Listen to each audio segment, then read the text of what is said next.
Aung Hlaing, Myanmar's armed forces commander-in-chief, has emerged as the country's new strongman following Monday's coup. He's promised to hold elections after a one-year state of emergency, but many remain wary as since the country's military chief has proven reluctant to call it quits.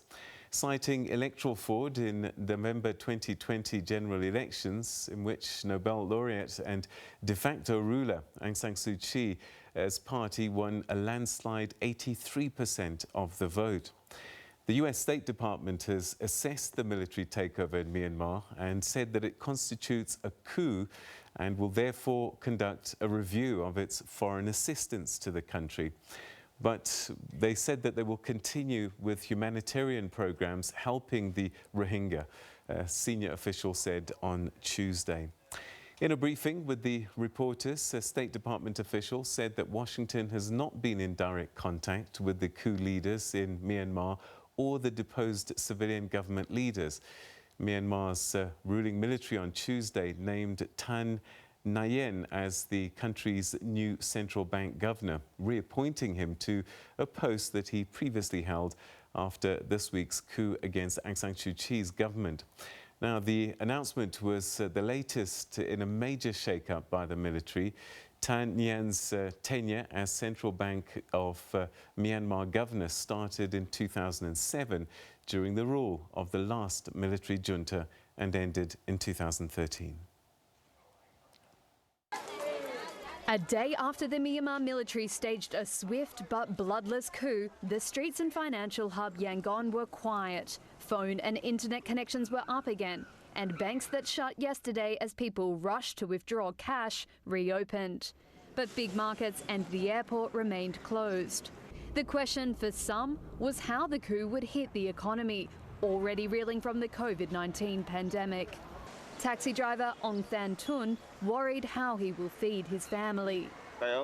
Business was slow because of the pandemic up until now, and then came the political conflict.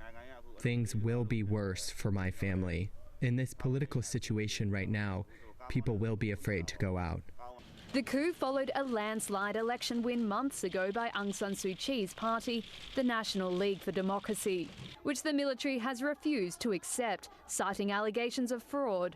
On Monday, the army declared a state of emergency for a year, crushing hopes the poverty-stricken country, also known as Burma, was on the path to stable democracy. General Min Aung Hlaing has promised a free and fair election and a handover of power to the winning party, without giving a time frame. On Tuesday, the military gave no information about the whereabouts of Suu Kyi, as well as other detained leaders and activists. The NLD posted a statement demanding their release and calling for the military to recognise the November election results. The UN Security Council was due to meet later on Tuesday, diplomats said, amid calls for a strong global response to the arrests. The US also threatened to reimpose sanctions on Myanmar's generals. Linda Lakhdhir is a legal advisor in the Asia division at the Human Rights. She says, well, she joins us now via Skype from New York to talk to us a little bit more about what's been going on in Myanmar. Thanks so much indeed for joining us and welcome to the program. Thank you for having me on. All right, so everybody's focused at the moment on this military coup, but your concerns in Myanmar predate that. In fact, during Aung San Suu Kyi's government. That is correct. The Aung San Suu Kyi's government was not the democracy sort of paragon that one had hoped it would be. It saw a widespread violence against ethnic minorities, particularly the atrocities against Rohingya and Rakhine State, and also crackdowns on freedom of speech and freedom of the press, all of which were serious cause for concern even before this military coup. But after this coup, there are even greater concerns that those problems will get worse. All right. Does this suggest that the military's influence was always there throughout Aung San Suu Kyi's government, or that she was somehow complicit? I think it's both. The military had, under the 2008 Constitution, which they wrote, serious power within the government structure. It was never a fully civilian democratic rule because of the way the Constitution was written. But Aung San Suu Kyi has also defended the military. She went to the International Court of Justice and defended the military's actions in Rakhine State. The NLD, which had a majority in parliament, took no steps to repeal the many laws that were being used against journalists or activists or others who were critical of the government or the military. And in fact, they used those laws themselves to prosecute journalists and activists who spoke critically of them. Aung San Suu Kyi, very popular in the country. Is it because it is a predominantly Buddhist country and that these minorities are Muslim and other faiths? I do think there's been a real whipping up of hatred of the Muslim minority in Myanmar, and I think that that shows in the population, but it is predominantly a Bamar Buddhist country. And Aung San Suu Kyi is herself a Bamar Buddhist who has shown absolutely no sympathy for the Muslim minority. Has she explained these human rights abuses? We'll deal with the Rohingya story separately, but the other abuses that you talked about, freedom of speech, for example, I mean, these are the things that she fought against for so long. That is the irony of it, really. I mean, she did say at one point after she was released from house arrest that she was a politician and not a human rights activist. And she has shown that really to be the case. She is a politician, and she has tried to find a way to balance with the military and use the powers that were there in order to have the NLD maintain its position. I'm trying to find how she could have got the Nobel Peace Prize and then gone on to be the person that you described. And the only thing I can come up with is that she was under serious instruction from the government. But as you say, she went to the International Criminal Court of Justice. Was that mandatory? And the things that she said, were they her words, do you think? And I suppose her behavior has almost kind of tacitly implied that it was. I think they were her words. I think she went there on her own. She is in control of the government. Yes, the military has 25% of the MPs. Yes, they have control of certain ministries, including the Home Ministry and Defense. But she was in charge of the government, and she would not have said those things if she didn't want to say them. She would not have gone there to defend the military if she did not choose to do that. And the question really is, does she honestly believe, is she so blinded that she honestly believes that the military didn't commit atrocities, or was that her devil's bargain with the military in order to keep this balance of power? And that we don't know. All right, you talk about violations such as freedom of speech. Who are these people that are being restricted, and what is it that they've been trying to say that Aung San Suu Kyi's government didn't want to hear? It's been a huge range of things. So you've had a lot of people who criticize the military, and those cases were filed by the military. But as I said, the government, the NLD-led parliament took no steps to restrict their ability to file those cases. But you've also had a lot of cases where people criticize the performance of NLD officials, and they have been charged with online defamation, where they have accused people of corruption and they have been criminally charged, where they have made fun of or said things that were viewed as a little bit mocking about Aung San Suu Kyi or others, and they have been charged. So it's really a wide range of things. Also, journalists trying to report on things like corruption or what the government has been doing in a critical way have faced charges.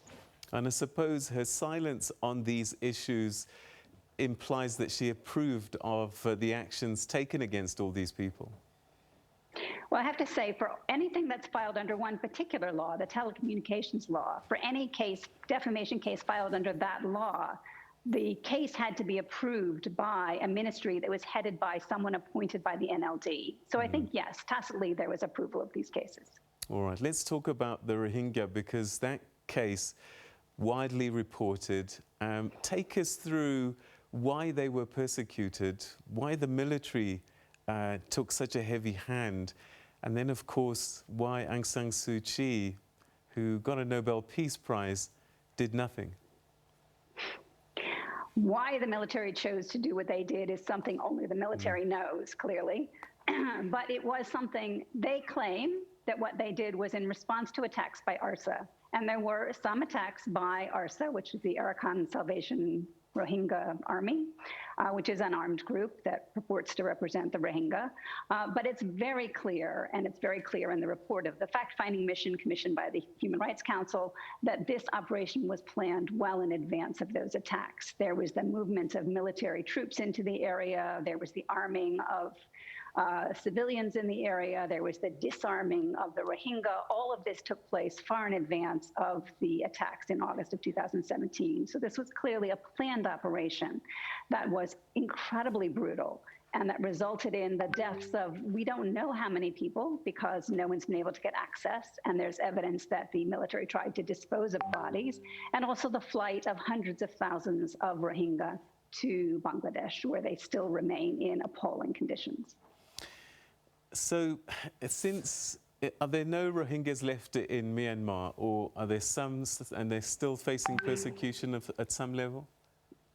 There are still quite a few Rohingya left in Myanmar, and some 130,000 are in camps that they have been in since 2012, wow, when there was violence in Sitwe that we found at the time constituted crimes against humanity. They were then put into these camps for displaced people, and they have been in those camps with very little freedom of movement, very little freedom to get a livelihood, very little access to healthcare since 2012, and they are still there. You also have some Rohingya remaining in villages in Rakhine State. The military did not demolish all Rohingya villages or attack all Rohingya villages. They started at the coast and seemed to be working their way inwards. And it is possible that international attention, which came quite quickly, stopped them before they went as far as they would have liked to go. We do not know. But there are still Rohingya there. They also do face the same kinds of restrictions on movement and access to livelihoods. And the cutoff of humanitarian aid, which has happened in Rakhine State in the last few years, has made their situation even more desperate. Is this not come to the attention of international authorities, bodies like the United Nations? Surely they know what's happening, and why hasn't much more been done? Well, at the Security Council, the answer is Russia and China. So efforts to do things at the Security Council have been consistently blocked by Russia and by China, including today.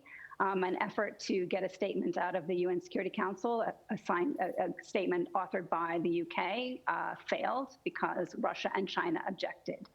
The UN at the Human Rights Council has taken some actions. They did authorize the creation of a fact-finding mission, which did a very, very detailed documentation of what happened in Rakhine State, but nothing has been done to then take action against Myanmar for what it has done there. So life is pretty tough for average citizens. They have to abide by quite tough rules, and they've just got tougher with the military coming back into power.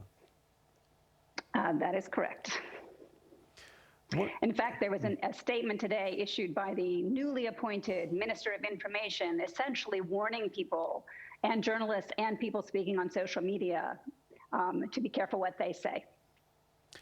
What are the consequences now, possibly? I mean, you've seen what would happen to people getting arrested and so on and so forth, but the military generally tend to be a bit more forceful. What are we likely to see in the coming months if people show any kind of dissent? Well, I think it depends on what form that dissent takes. I think certainly critics on social media, people speaking out publicly, are likely to be arrested and face charges. I think there is likely to be more blocking of websites, including websites of critical groups and possibly critical media, because that is something that was happening under the Aung San Suu Kyi-led government, but will, I think, continue and increase. And if, in fact, people take to the streets, which is the big question, there is the risk of a bloody crackdown of the kind that we had in 1988, and that is a fear. How should the international community manage Aung San Suu Kyi now? Before, yes, she was this queen of fighting for the people and freeing, democracy and all of that kind of thing. But now she's been in power. She didn't please everybody, certainly. And now she's back under house arrest, essentially. How should we manage this? Do we fight for her release? What do we do?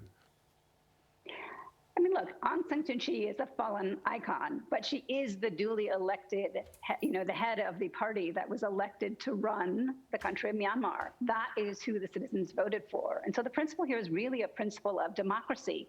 This is the elected government, and they have been tossed out by an unelected military with a history of violent human rights abuses. And I think we have to stand up for that. Whatever we may think of Aung San Suu Kyi, she is also now in her 70s, late 70s. She is not all of Myanmar. There is the rest of the NLD, there are all the people of Myanmar, and they are entitled to the government that they voted for, and not a military coup. All right, and there are other leaders beyond Aung San Suu Kyi who've also been arrested by the military. Well, you've had the president of the country. When Mint was arrested by the military, he apparently is under house arrest. All of the regional and state chief ministers are apparently under house arrest. And they have started rounding up some activists and others. So I was seeing today that reportedly some of the sort of youth leaders from the student groups have gone into hiding because there's raids going on, but they have already arrested some vocal activist critics. And I think that this is only the beginning. I think that there are quite a few journalists and activists who were very bravely standing up and speaking out about the military, about military corruption, about military abuses during the last few years. And they are very likely in the crosshairs of the Tatmadaw and facing possible arrest. All right, as somebody who's a human rights watcher and has been watching this situation in this country for a number of years, what's your biggest fear at this time? Oh, there are so many. It's hard to pick which is the biggest one. But I think my biggest fear is for the activists and the journalists. They have worked so hard to try and really encourage democracy and the protection of rights in the country, to make the country the democracy that they want it to be. And I really fear for them now and what the consequences might be of the bravery that they've shown over the last few years. Do you think Aung San Suu Kyi may come out a different person as a result of this re-experience of the military? Well, she maybe will have a little less willingness to trust the military. But at a certain point, someone is a formed person. As I said, she's in her late 70s. I don't expect to see a dramatic change in her now. All right. Linda Lakhdhir, we're going to have to leave it there. Thank you so much indeed for joining us on the program and sharing your thoughts about this very difficult situation for the vast majority of people in Myanmar. Thank you so much. Well, thank you for having me. All right, so that's the situation in Myanmar. We have Aung San Suu Kyi, who's been toppled by the military. The US State Department says this is a coup, so they're busy recalibrating how they are going to manage Myanmar in terms of aid and so on and so forth. But they did say they're going to continue to help the Rohingya. And we've just heard that many as 130,000 are possibly still camped since 2012 in camps as a result of what happened nearly 10 years ago. Very sad situation, and we'll keep a tab on that particular story for you.